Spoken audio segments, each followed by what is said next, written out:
A very warm welcome back for channel update. It's been a while since I updated the channel on world events, particularly European events, in which this channel is all about. It's about Europe from a European perspective and making a better Europe for all Europeans and those who have come to Europe legally.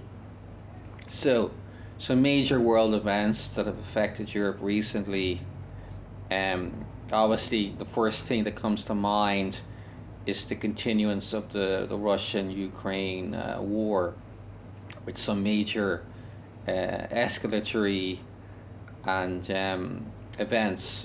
Particularly, we saw the coordinated drone attack by the Ukraine well within the depths of Russia, in which they managed to take out quite a significant amount of Russian airplanes, um, which information we have at those airplanes were perhaps fighter airplanes or nuclear capable airplanes in certain cases, and estimates that we've been given are of the billions of damage. So if that is true, and looking at the videos, we can fact check that ourselves. We can reckon that um, just to replenish those planes could take months to years at this stage. So that sounds to be a significant setback. And on the other side, then we did have a response from Russia, or is it correctly called a response? Is we have to do, but they did respond. I mean, but as we know, they are the initiators as well. So there was a drone attack or a missile attack by Russia on the Ukraine since then, which caused a lot of devastation in Kiev. So that's just been a major event. We see that the German Premier Merz has been in the White House or the Oval Office in America, and talking trade and talking ending this war between the Ukraine and Russia and what has to be done. And despite obviously the Trump administration uh, urging and during the run up to the election, the promise of ending this war, that has not been the case, and the war lingers on. And there's been various meetings. I think both sides, Russia and Ukraine, are in Turkey, but there doesn't seem to be any meeting of the minds at this stage in the Russo-Ukraine war. And as this challenge is about the European perspective, we think that this can come from Europe, particularly from Germany, France, Italy, Greece, Spain, and perhaps England. It's a coordinated and a collective response answer to bring on a speedily end to this war between the Ukraine and Russia. So that's been of particular importance to Europeans of late.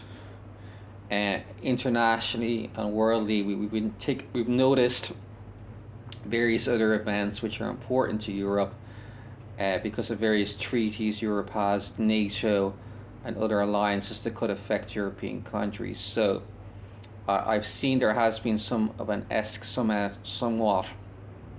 escalation between Taiwan and China. And this is something we need to pay attention to, because whereas it is in Asia, these are both big trading partners of Europe, and we need to look at agreements, international agreements, defense agreements such as NATO, and realize that Europe is not insulated from these tensions. And I see, if you read the last NATO summit, stay tuned and stay up to date. But there are various talks about China in the summit, and we would not like to see Europe being dragged into any war outside Europe. So that's important to note. this escalation between Taiwan and China does have potential and danger to Europe, even though we have not made any guarantees, security guarantees to Taiwan like America has. Okay, another major event we need to pay attention to is Pakistan and India. They had a major head-on confrontation in which, if I recollect correctly, there were deaths, injuries, and loss and destruction of both military and other facilities, if I recollect correctly.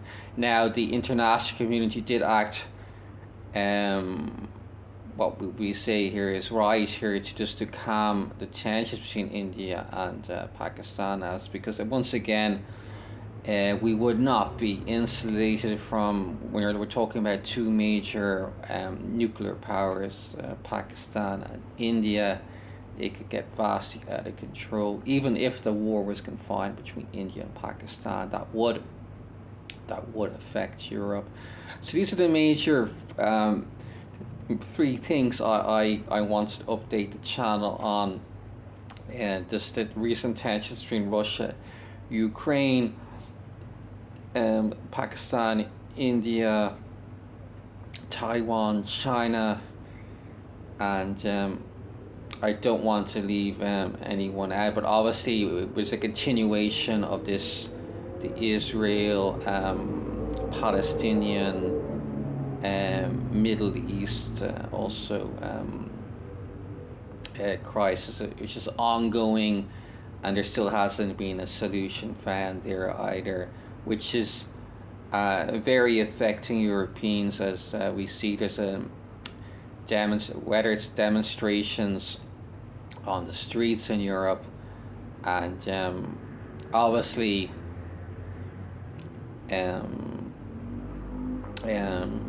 both sides are trying to get the best hearing they can from the international community, but sometimes these demonstrations can get out of hand. That in your capital or in your city, we are aware of the suffering of both sides, but Europe is not necessarily a stage for other international or other states to express their grievances between having two third parties demonstrating on the streets in Europe. Is not necessarily productive for European matters and European affairs.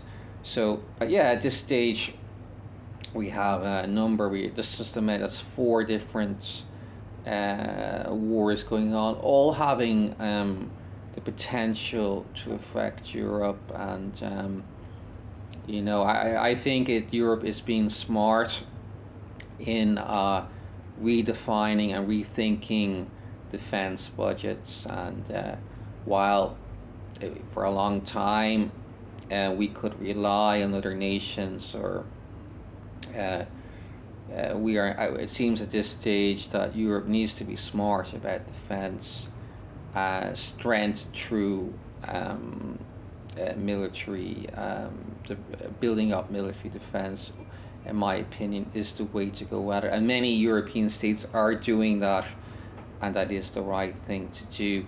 Now, we could touch on a number of other topics, which I'd like to do in my next video, more to do with just average work lives in Europe. So just standard of living, inflation, migration, culture, maintenance of European cultures and values and traditions.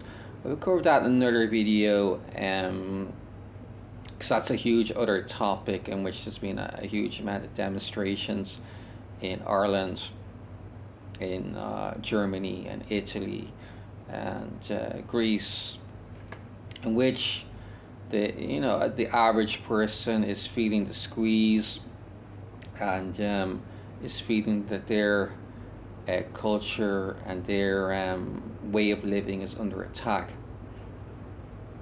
So I conclude that for today, for this channel update, and be sure to tune in for my next update. I do various um, uh, updates about um, culture and fitness and sports. So it's not just based on European politics. We're covering a varied amount of different topics just to keep people interested. Okay, well, uh, thanks for tuning in for the video today.